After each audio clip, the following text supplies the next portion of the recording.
بسم اللہ الرحمن الرحیم۔ ناظرین کرام السلام علیکم۔ کتنا بڑا المیہ ہے کہ آج ہمارے بچوں کی بہت بڑی اکثریت انبیاء کرام، صحابہ کرام کی سیرت سے تو ناواقف ہیں، لیکن گلوکاروں، اداکاروں کے نام اور گانوں فلموں کو خوب حفظ کیے ہوئے ہیں۔ یہی رویہ مسلمانوں کی تباہی کا باعث بنا کہ ہم نے غیر اقوام کی نقالی کو اپنا شیوا بنا لیا اور اپنے اسلاف کو بھول گئے۔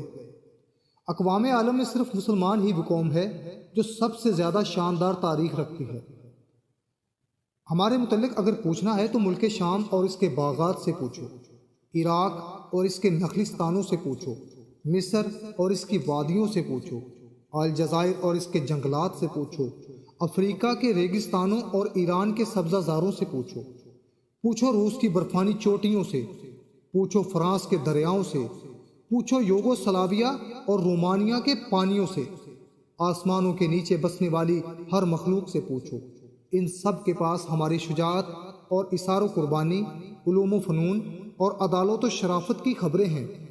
ہم مسلمان ہیں، ہمارے سوا کون تھا جس نے شرافت کے باغوں کو اپنے خون سے سینچا ہو؟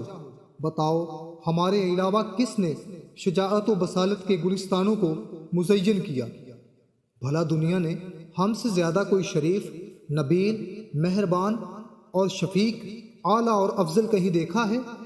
ہم نے جہالت کے اندھیروں میں ہدایت کی شمع روشن کر کے لوگوں کو بتایا کہ راہ ہدایت یہ ہے۔ ہم نے اس دور میں عدل کیا جب دنیا ظلم و ستم سے بھری ہوئی تھی۔ ہم نے اس دور میں علم پھیلایا جب دنیا جہالت میں ڈوبی ہوئی تھی۔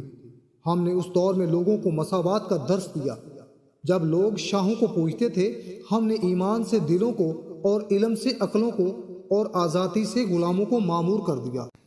ہم میں ابو بکر صدیق، عمر فاروق، عثمان غنی، حضرت علی المرتضیٰ رضی اللہ تعالی عنہ، نور الدین زنگی اور صلاح الدین ایوبی، عمر بن عبد العزیز اور اورنگزیب جیسے حکمران پیدا ہوئے۔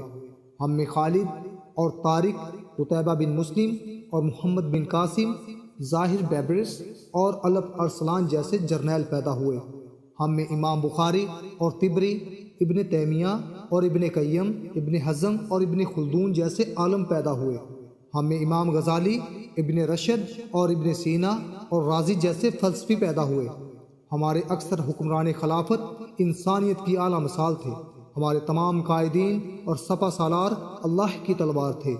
ہماری قوت ایمان سے ہے، ہماری عزت دین سے ہے، ہمارا توکل رب پر ہے، ہمارا قانون قرآن ہے، ہمارے امام سید الانبیاء صلی اللہ علیہ وآلہ وسلم ہیں۔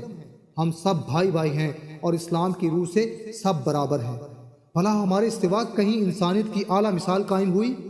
بھلا ہمارے علاوہ کوئی معاشرہ عمدہ اخلاق اور ایثار پر قائم ہوا؟ بھلا صحابہ کرام اور تابعین عظام کے بعد کسی خطہ ارضی میں فلاسفروں اور ریفارمروں کے خواب ہائے امن و امان شرمندہ تعبیر ہوئے؟ وہ دن کتنا ایثار آفرین تھا جس دن خاک و خون میں تڑپتا ہوا ایک زخمی مسلمان پانی کی خواہش رکھتا تھا۔ جب پانی اس کے منہ کے قریب لایا گیا تو اسے دوسرے زخمی مسلمان کے کراہنے کی آواز سنائی دی جو پانی مانگ رہا تھا، تو اس نے بغیر گھونٹ بھرے پیالہ اپنے بھائی کی طرف بھیج دیا اور خود پیاسا شہید ہو گیا۔ جب ایک عورت کا باپ، بیٹا اور خاوند جنگ احد میں شہید ہوئے تو اس نے جگر پاش پاش کر دینے والی خبر پر صبر کر کے رسول اللہ صلی اللہ علیہ وآلہ وسلم کی خیریت دریافت کی، اور جب آپ کی سلامتی کی خبر ملی تو کہنے لگی اب ساری مصیبتیں آسان ہو گئیں۔ جس دن 22 لاکھ مربع میل کا حکمران فاروق اعظم رضی اللہ تعالی عنہ خطبہ میں کوئی آرڈیننس نافذ کر رہا تھا تو ایک عورت نے کلمہ حق کہہ کر اسے واپس لینے کو کہا، تو اس نے اپنی غلطی تسلیم کر کے آرڈیننس واپس لے لیا۔ جب ہم صرف اللہ کے لیے چلتے تھے، رکتے تھے، کھڑے ہوتے تھے، بیٹھتے تھے، جاتے تھے، آتے تھے، جب ہم نے اپنی خواہشات پامال کی اور اپنے آپ کو قرآن کے تابع کیا تو ہم انسانیت کا جوہر بنے۔ ہم تقویٰ کی سلک میں پروئے ہوئے ہیں، اگرچہ خون جدا جدا ہے، ہم عقیدہ کی وجہ سے اکٹھے ہیں۔ اگرچہ زبان جدا جدا ہے، ہم کعبہ کی وجہ سے ہم قبلہ ہونے پر ایک ہیں۔ اگرچہ ملک جدا جدا ہیں، کیا ہم ہر روز 5 مرتبہ کعبہ کی طرف منہ کر کے نماز نہیں پڑھتے؟ کیا ہم ہر سال عرفات میں اکٹھے نہیں ہوتے؟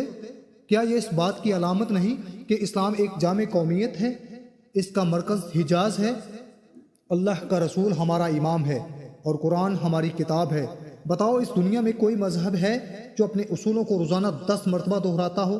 میں گواہی دیتا ہوں کہ اللہ ایک ہے، اور میں گواہی دیتا ہوں کہ محمد الرسول اللہ کے رسول۔ ہم کمزور اور ذلیل نہیں، ہمارے ساتھ اللہ ہے۔ ہم ہر روز دل آویز ترانہ اذان 5 مرتبہ سنتے ہیں۔ شجاعت ہماری خصوصیت ہے، اثار کا خون ہماری رگوں میں ہے۔ حوادثات دنیا اسے بدل نہیں سکتے اور ہمارے دلوں سے محو نہیں کر سکتے۔ ہمارے پاس اللہ کا دیا سب کچھ ہے۔ ہمارے پاس ایسا جزیرہ ہے جس کی ریت میں طاغوت جل بھن جائیں، لیکن ہمارے مسلمان اس جہنم نما علاقے کو جنت سمجھ کر آباد کیے ہوئے ہیں۔ ہمارے پاس عراق ہے، فرات ہے، ہمارے پاس مصر ہے جو دارالعلوم اور دارالاسلام ہے، ہمارے پاس مراکش ہے جو شجاعتوں اور بصالتوں کا گہوارہ ہے، ہمارے پاس استنبول ہے جو یورپ کا دل ہے، ہمارے پاس سب سے زیادہ مملکتیں ہیں۔ وہ زمین ہماری ہی ہے جہاں قرآن پڑھا جاتا ہے اور میناروں سے اذان آتی ہے کہ اللہ اکبر۔ کاش کہ ہم اپنے اسلام کو پہچانیں، کاش کہ ہم صحیح معنوں میں مسلمان بن جائیں تو فتح و کامرانی اور جہان بانی ہمارا مقدر بن جائے۔ ذرا سوچیں، کل ہم کیا تھے اور آج ہم کہاں پہ کھڑے ہیں۔ ناظرین، اگر آپ کو میری یہ ویڈیو اچھی لگی ہو تو اسے لائک اور شیئر کریں، میرے چینل کو سبسکرائب کریں اور بیل آئیکن کو دبا دیں۔ شکریہ۔